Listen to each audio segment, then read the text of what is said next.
Buen día, mi nombre es Priscila Bertis Rodríguez, estudiante del Instituto de Formación Profesional, actualmente cursando el segundo grado Grupo C de la licenciatura en Enfermería en el turno matutino del día sábado. Estoy acompañada por mi grupo de compañeros de equipo que son Asensio de la Cruz Jessica, Antonio Sosme Magdalena, Hernández Arias Cecilia, Sánchez Ramírez Ayelén, Gómez Peralta Carla del Carmen, Pérez Sánchez Brian Eduardo. Y le venimos a presentar el tema Plasmodium, causante de la malaria. El plasmodium es un género de protozoos de tipo parásitos que causan la enfermedad de la malaria, también conocida como paludismo. Se trata de parásitos de tipo intracelulares y que se multiplican dentro del organismo de un ser humano a través de la picadura de mosquitos del genoma. Justamente el mosquito es uno de los huéspedes principales de Plasmodium durante su ciclo vital. El otro es el ser humano y de las 300 especies diferentes de Plasmodium que existen en el mundo. Ciclos de vida del paludismo o la malaria. En este tema estaremos hablando de dos fases: la fase sexual, que viene del vector, el mosquito, y la fase asexual, que pasa a ser del ser humano. En la fase sexual, el mosquito transmite la enfermedad, la malaria, a través de picaduras. Como el mosquito pica a una persona que está infectada, absorbiendo sangre, y esos glóbulos rojos están contaminados con gametocitos.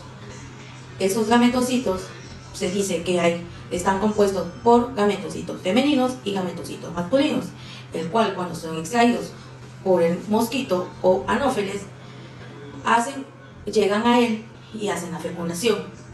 De la fecundación pasan a ser cigotos, del cigoto oquineto y del oquineto oquistes.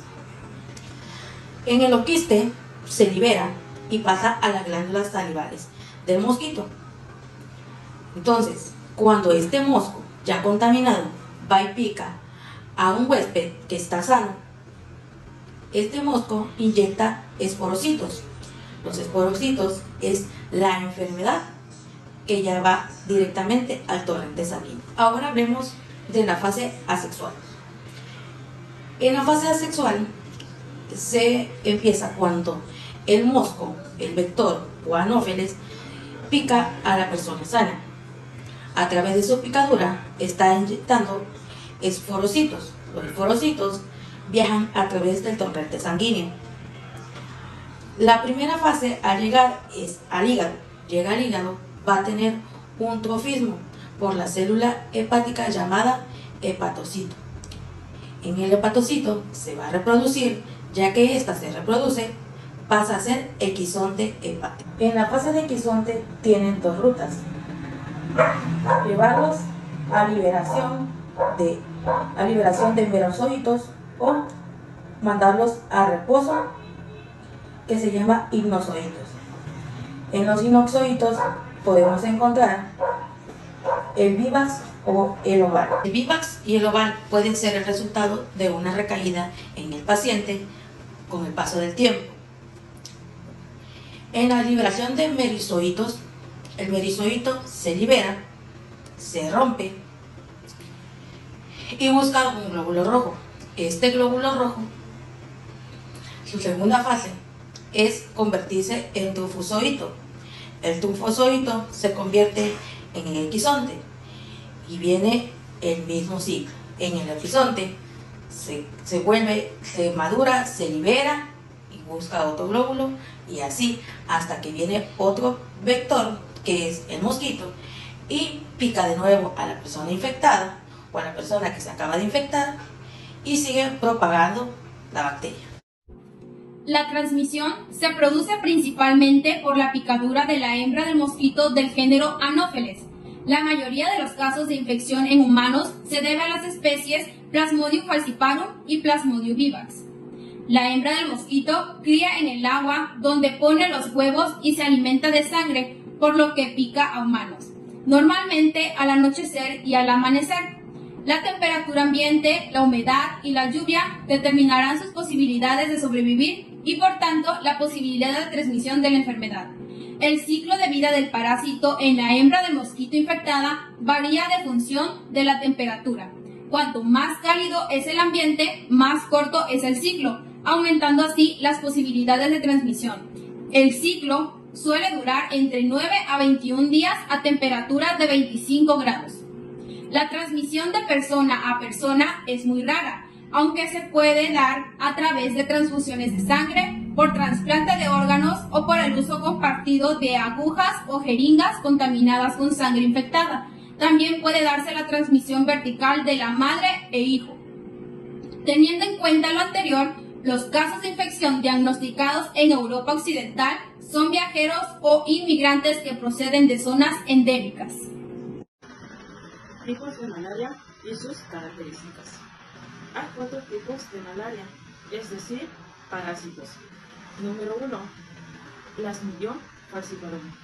Es la más prevalente, causa la mayoría de los casos graves de malaria y las muertes. Número 2. Plasmodium vivax. Es la principal causa de malaria recurrente con una infección en la sangre y en el hígado. Número 3. Plasmodium ovale.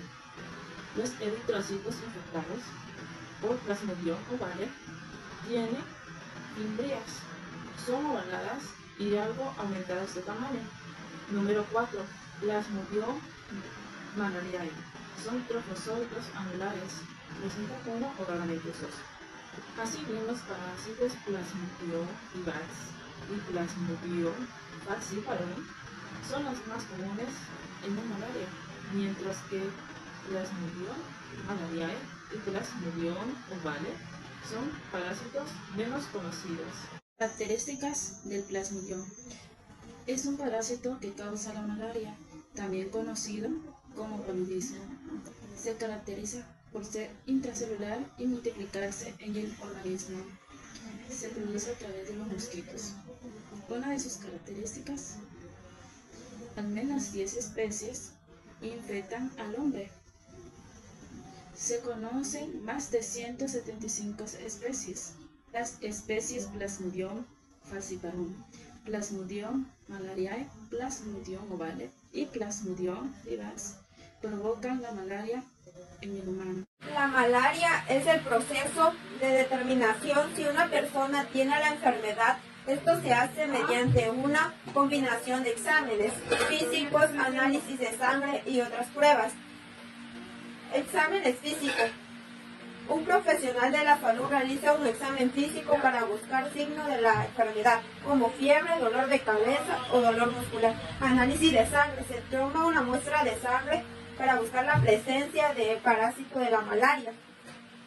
Prueba de laboratorio. Se realiza prueba de laboratorio con la respuesta de antígena de la prueba de PCR para confirmar la presencia de la malaria. Se utilizan varios tipos de pruebas para diagnosticar la malaria, como pruebas de antígena. Esta prueba busca la antígena de la malaria en la sangre. La prueba de PCR busca la prueba de ADN en la malaria en la sangre. La prueba de microscopio busca la presencia de parásitos de la malaria en la sangre mediante un microscopio. El diagnóstico es un examen físico para buscar signos de la enfermedad, como fiebre, dolor de cabeza o dolor muscular. Análisis de sangre. Se toma una muestra de sangre para buscar la presencia de parásito de la malaria. Prueba de laboratorio. Se realiza prueba de laboratorio con la respuesta de antígena de la prueba de PCR para confirmar la presencia de la malaria.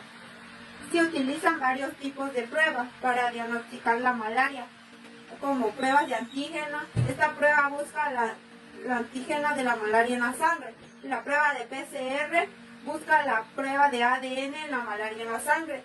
La prueba de microscopio busca la presencia de parásitos de la malaria en la sangre mediante un microscopio. El diagnóstico de la malaria es el proceso de determinar si una persona tiene la enfermedad. Esto se hace mediante una combinación de exámenes físicos, análisis de sangre, otras pruebas. Examen físico.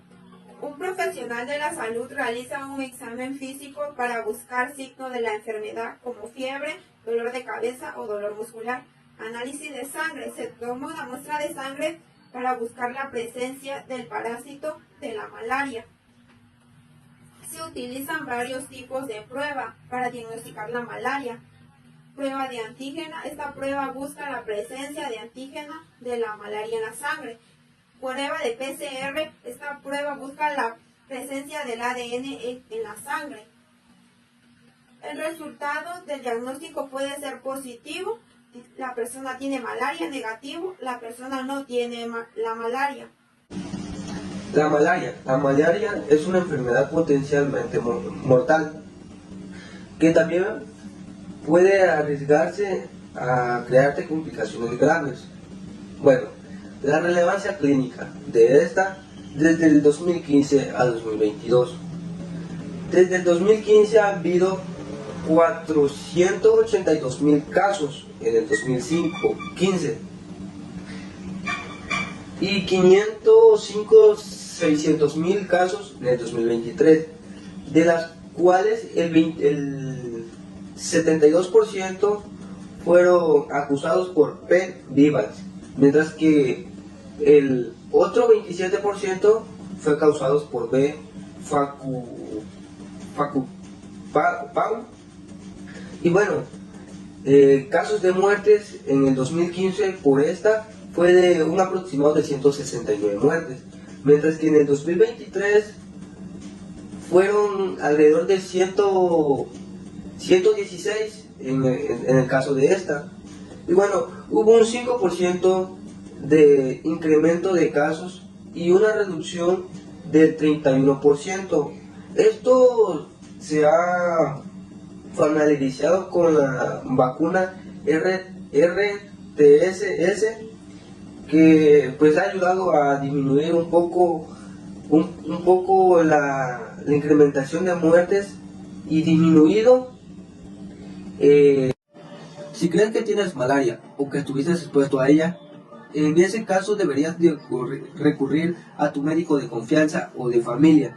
Incluso si presentas síntomas o incluso estuviste expuesto en un lugar donde la malaria es común, debes de ocurrir a un sitio de emergencia hospitalario para llevar a cabo un desarrollo y un proceso como el tratamiento de fosfato de cloroquina. La cloroquina es un tratamiento preferible para combatir los parásitos inmunes a sustancias.